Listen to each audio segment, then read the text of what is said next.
Hey guys, welcome back to CN Silver Creek Sub. This one here is a GoPro set up at Oak Street or Oak Road, whatever you want to call it.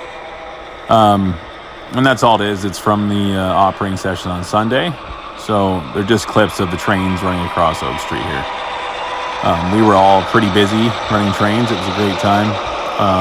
There's 24 assignments on the list. I think we got through probably 21 of them. I mean, it's we had 5 people.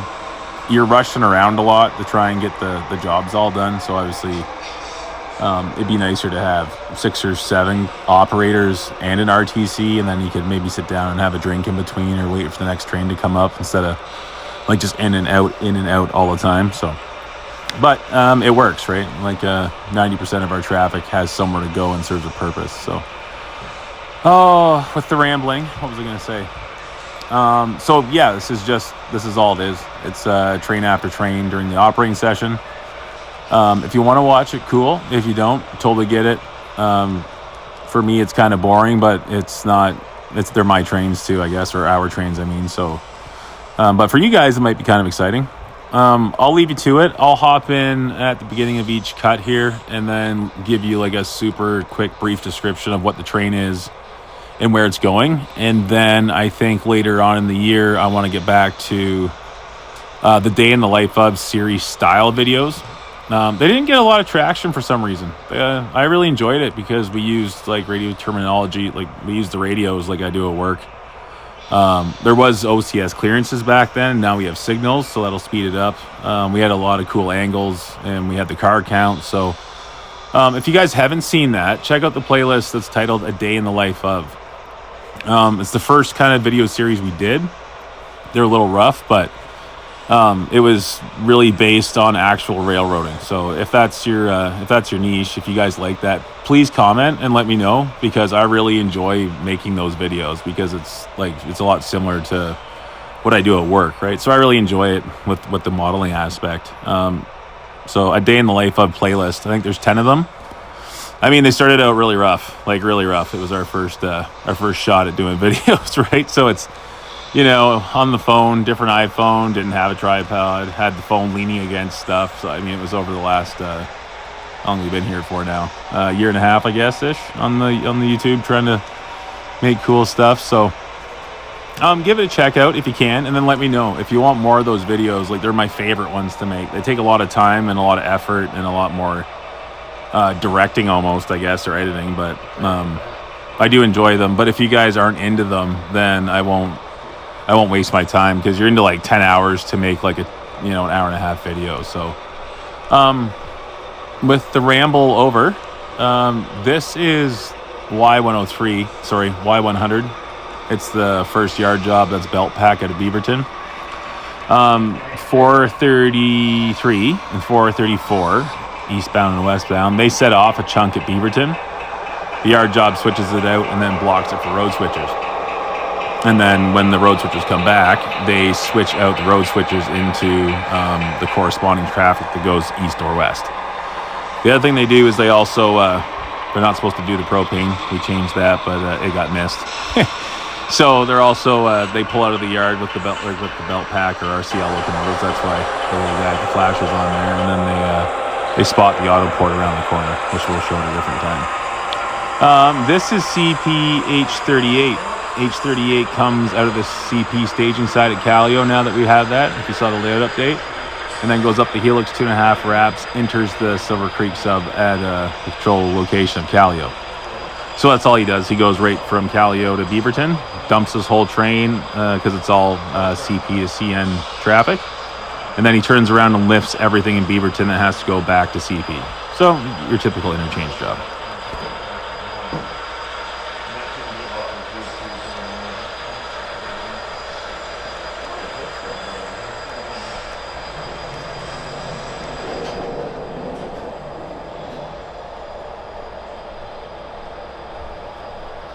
So this train was actually reduced. The operator, he left staging yard, and then the train ended up being like almost 3 wraps on the Helix, which is way above our conventional style. Conventional trains means the power is all in the head end.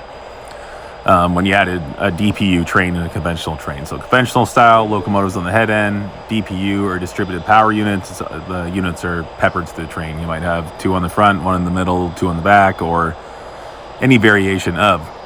So with that said, he got up there and he had lots of ponies on the head end, but the curvature of the helix, it's 36 inch or 38 and a half inch, but he was like 85 cars long. Like, it was just ridiculous. So he had to chop some of it off and shove it back.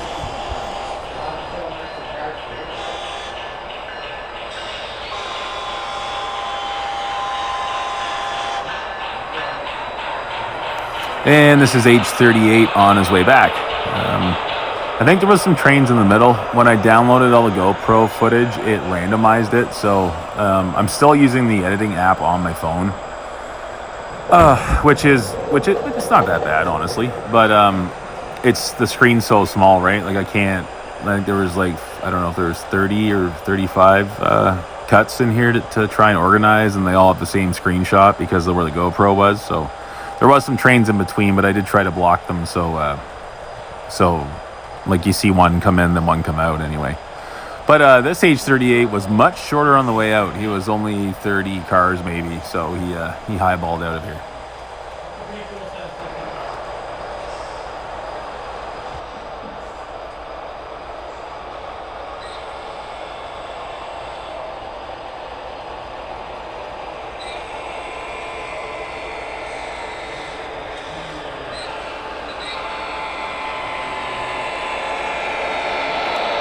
All right, here we have the first job that runs up and does the potash.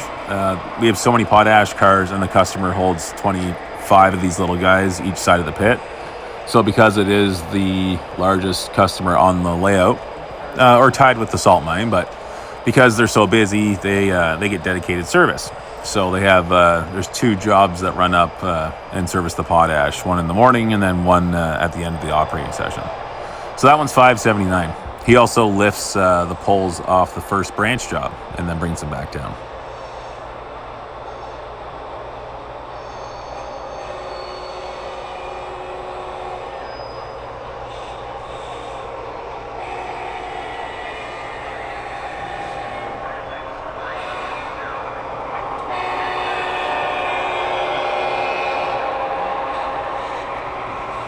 So this is $5.79 returning back to Beaverton. You see he's got 4 poles from a potash on the head end, and then, because I actually ran this job myself because I'm a great switchman, I blocked the train, so when it got to Beaverton it was just in 2 pieces. So the head end chunk, which will end here in a second, is for Wellington. So that means that traffic, Wellington traffic, it departs westward out of Beaverton on one of the Westbound 400 series trains. Now right about here at that CN car, you see the pink potash. From here to the tail end is actually Perth traffic. So Perth traffic, it departs out of Beaverton Yard heading eastbound on the Eastbound 400 series trains. So westbound, or like Wellington traffic, comes in and gets set off by eastbound trains, and Perth traffic comes in westbound trains and gets set off. So we have the traffic kind of split. So it comes from the east and then goes back east, and the Wellington traffic comes in from the west and then goes back west. That's how it works in the real world too. So a little tidbit for you there.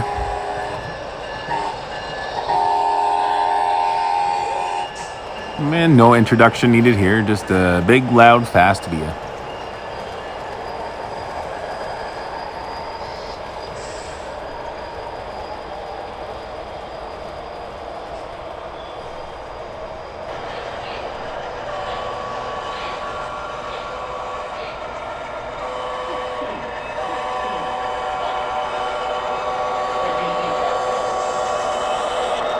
I can't remember which train this is, but this is a 400 series train, and he is heading west. So it came from Perth. So the head end stuff on his train is from Perth and bound for Beaverton. The back half of his train that he'll cut off and leave on the main is bound for Wellington. So the head end gets set off at Beaverton coming from Perth, and then he lifts traffic bound for Wellington, and that's where he's going. I don't know if that makes sense to you guys or not, but more or less the traffic's all split in half and it goes back to where it came from.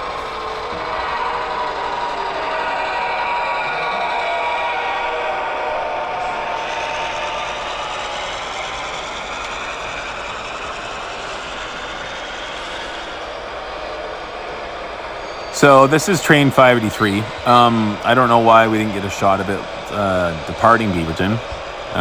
Like he'd be going the other way. He'd be heading eastbound. We must have missed that one. But this guy, he leaves Beaverton, then heads up to Bridgeport, which is on the top half of the layout. And then in there is Northern Oil Recycling. That's where those tanks come from. They're filled full of used fryer oil and vegetable fat and stuff like that. So he flips that, and then he turns around in Bridgeport siding, comes back down here, and just to the right of the camera actually is the switch for Dick's Building Supplies. So Dick's Building Supplies takes the center beams and boxcars filled full of lumber, shingles, drywall, yada yada, all that stuff. So too bad we missed him, but he's heading back to Beaverton. And yes, I realized I said the words vegetable fat. I meant animal fat or vegetable oil in that 583 there. I don't think there's a big market for vegetable fat, and I'm aware of that. Who's this guy? Oh, it's 512, the new job I put on. So now that we have staging, and we do have an abundance of autos in the layout, I figured that we would put a new job on. I just named it 512 and picked that out of a hat. And he leaves Beaverton with however many autos got pulled from the auto port from the last yard job that we talked about. So this guy traverses the whole layout, and then when he gets to Callio, he hangs a right and goes down the CP track. And the idea is that somewhere out there's a switch, and they go different ways. And CN and CP, it doesn't make sense for them to keep the autos going the way they were before, so they have a dedicated spot to set off autos. So that's what this guy does. He just traverses the whole layout with pulls from the auto port, and then how many autos are down in CP staging, he grabs them all and then brings them all back. Pretty sweet job, honestly. It's just a little auto block to run around the layout. And we only have 36 autos, I think, in the layout. So it's big enough, obviously. Like our layout's not huge, but it's nice to see a string of 17 or 18 of them together. So.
And I think this here is, yes, another Y100 job. I'm not sure which one was which.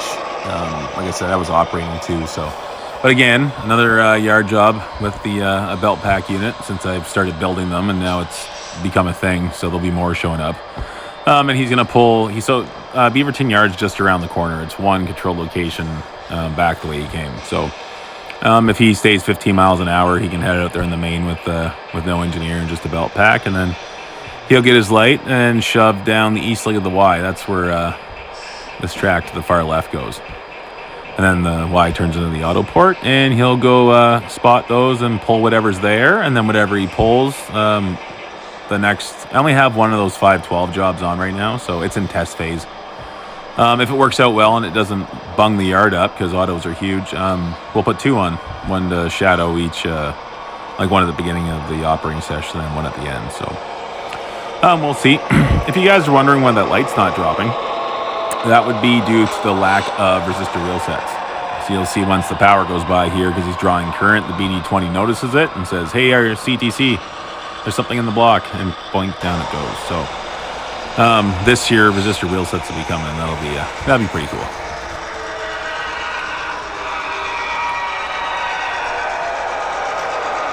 And this is 577, the sister job to 579, the dedicated potash job. So this is near the end of the op session, I think. Like I said, these are scrambled, but he's going to take a full spot. Like I said, 25 those little guys, or with some long ones in there, 23 or whatever. So this guy just goes straight up to FS Partners and spots and lifts whatever was up there before and comes right back down. Pretty nice job.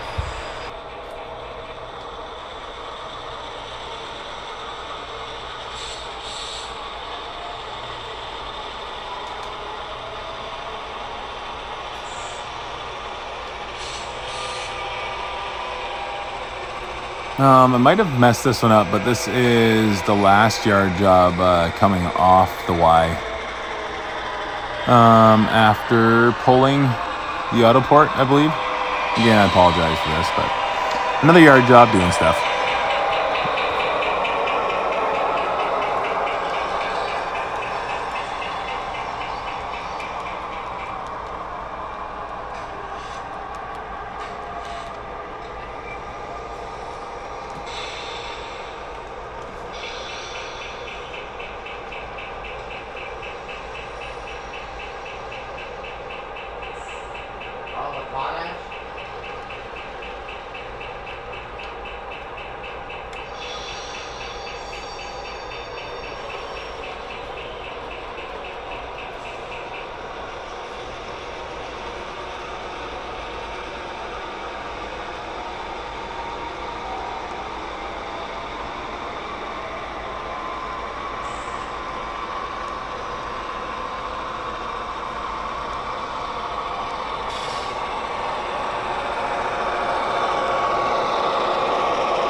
And here we see H55, the CP job. This is called the Wellington. It comes off a CP and then has running rights across the whole Silver Creek sub. Then gets down to Wellington, which is in staging. And then the idea is that there's a track that hangs a right or a left down there, and then goes down to a refinery. So this is a dedicated train. It runs once daily every operating session. Sometimes it'll have 30 cars on, or 40 or 60, or sometimes it comes back with just one staging rebuild. So it was pretty empty down there. So yeah, one car on the return.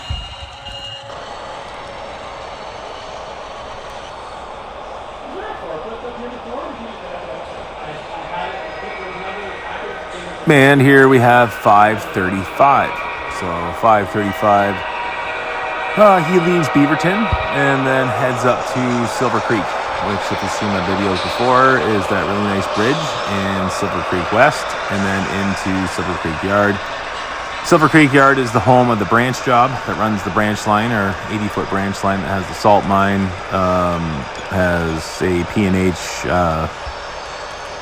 Pearson Heimbecker elevator to unload on the boats.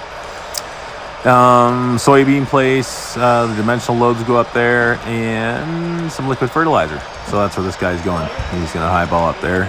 It was very large, so sometimes they have to steal other power out of the yard and double it up. So good luck to you, sir, making it up the hill.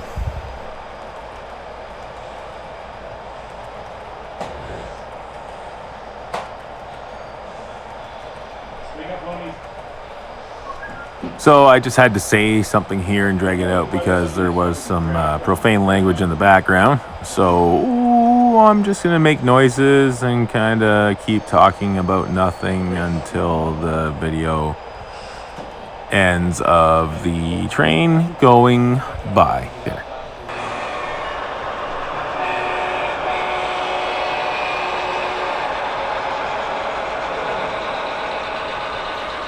Man, that's 535 on the return. It's got the salt on the head end. They are salt cars. I know they're lettered for sand or fracking sand because they are. But if you check out one right here, where is it? That one right there, CRDX car. So I stripped the decals off, or the pad printing off of that, and then renumbered it for CRDX because those are actually salt cars. And I spot them or interchange with them to a short line in real life too. So I did some research on them, and then Circus City made me all the decals for it. So that's next year's product or project. 82 of them to do. Be fun.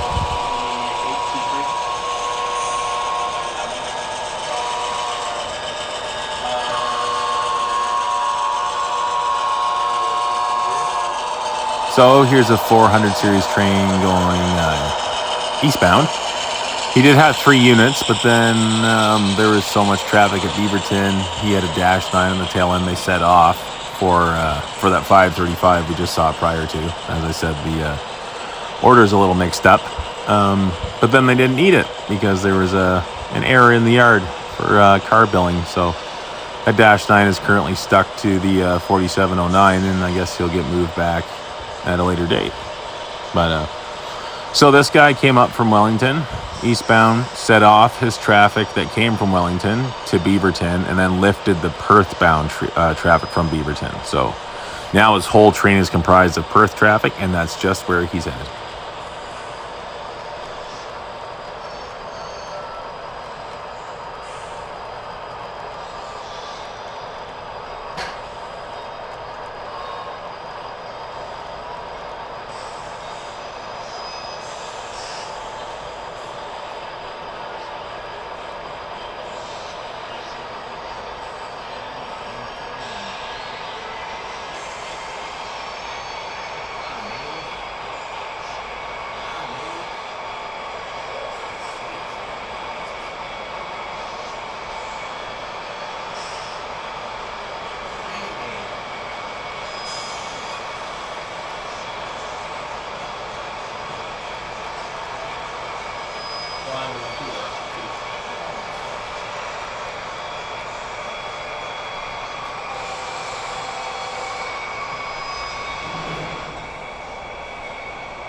And I was actually running this one too. It was nice for Dave to get out of the way in enough time there. I didn't have to stop before my light came up.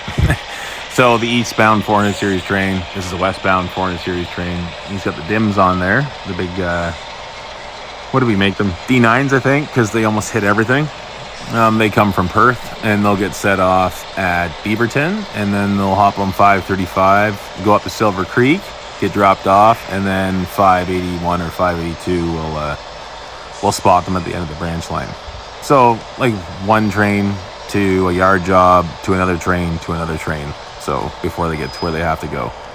So I don't know how you guys run stuff on your model trains, but I try to base them off what I do at work. So I can do a video on that someday if you guys like that. Kind of how to make your operations realistic based on like where they come from and how many trains they have to change to get to their destination. So, I mean, it depends on how big your layout is and how many jobs you want to have. But as far as how it works in the real world where I work at CN and where, like, how I see traffic go, I don't see the whole system, obviously, because some of it's cross country. So, I mean, it could change 6 or 7 trains before it gets to its destination. But if you guys want a video on that, on how I do that, we could follow a car. You know, I could probably, actually, it's a good idea. Should do a video on just following one car and then how it gets from its originating terminal to its the customer gets spotted at. So let me know if you want to see something like that. We could definitely make that work.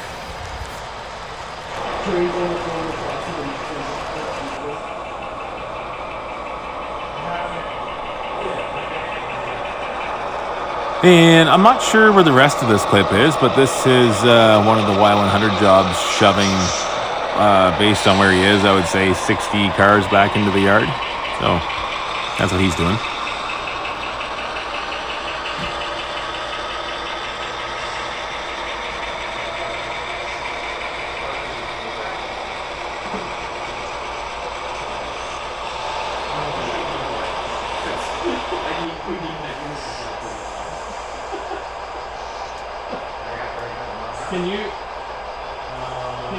pull clear so that I can back in and cut that load off? Yeah. Like if you take all that with you, pull clear and I'll back through the crossover? You're right. Look, you might need to check your crossing. There's not much happening here. I just thought it was funny that like everybody has to get together to try and figure out what to do here because there's so much congestion in the yard. So I think he just backs around the corner here.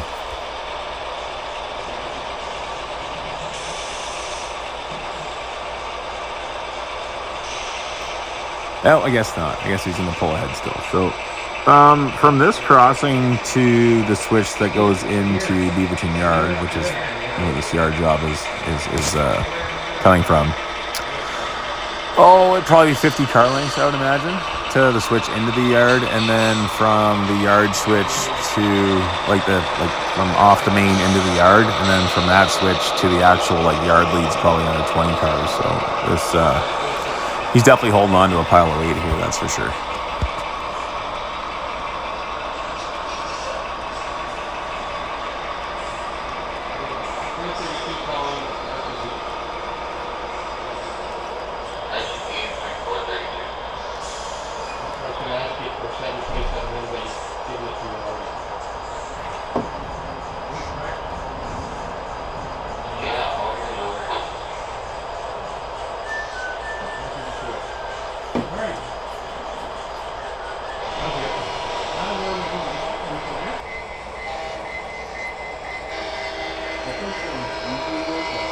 And looks like the same Via who was heading westbound the first time changed ends, and he's going back the other way.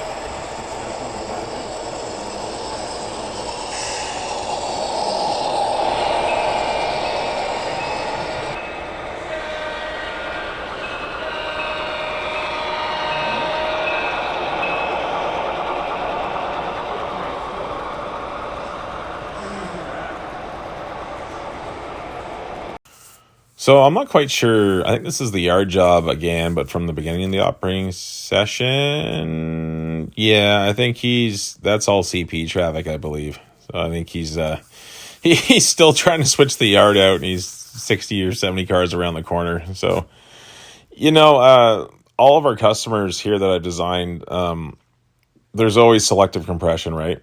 So, well, generally, there's always selective compression. So you have to pick the part of something that you want to model or try to bring back to life or represent something that you've worked on in my case, or that you've seen out in the real world, or, you got a photo of it, and that's the allure of the whole hobby, right? Is trying to recreate one of those visions you have in your head.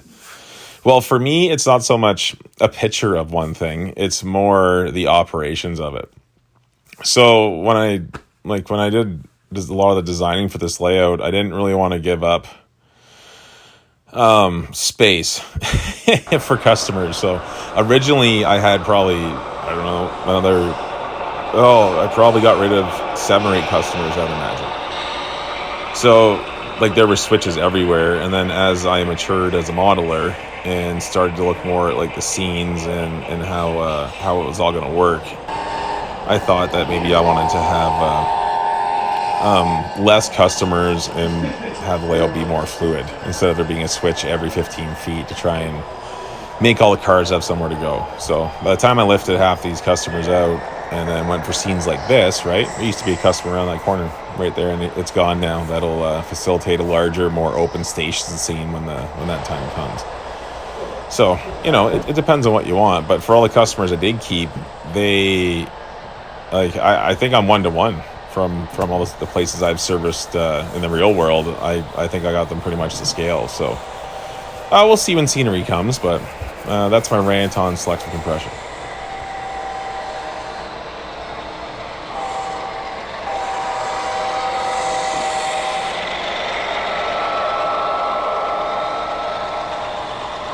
So one of the things that we wanted to do when we built staging was have enough tracks down there that obviously facilitated these eastbound and westbound 400 series trains, facilitated the traffic being coming from staging, going to Beaverton, on road switches from Beaverton out to the customers. They get spotted. Then the operating session changes. You flip all the car cards. The cars have all been loaded or emptied.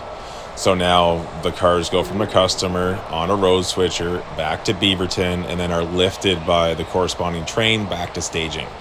This is how cars cycle in the real world, and it makes operations here awesome.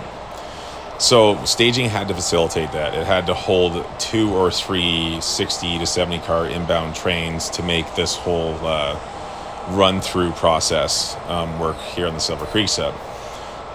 Now we also wanted an extra track to put to stage one of these guys, a unit train, aka a detour train.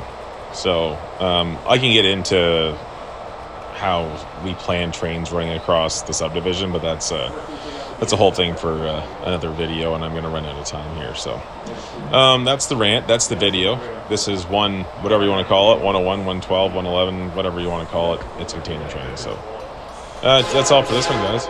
Cheers and happy modeling.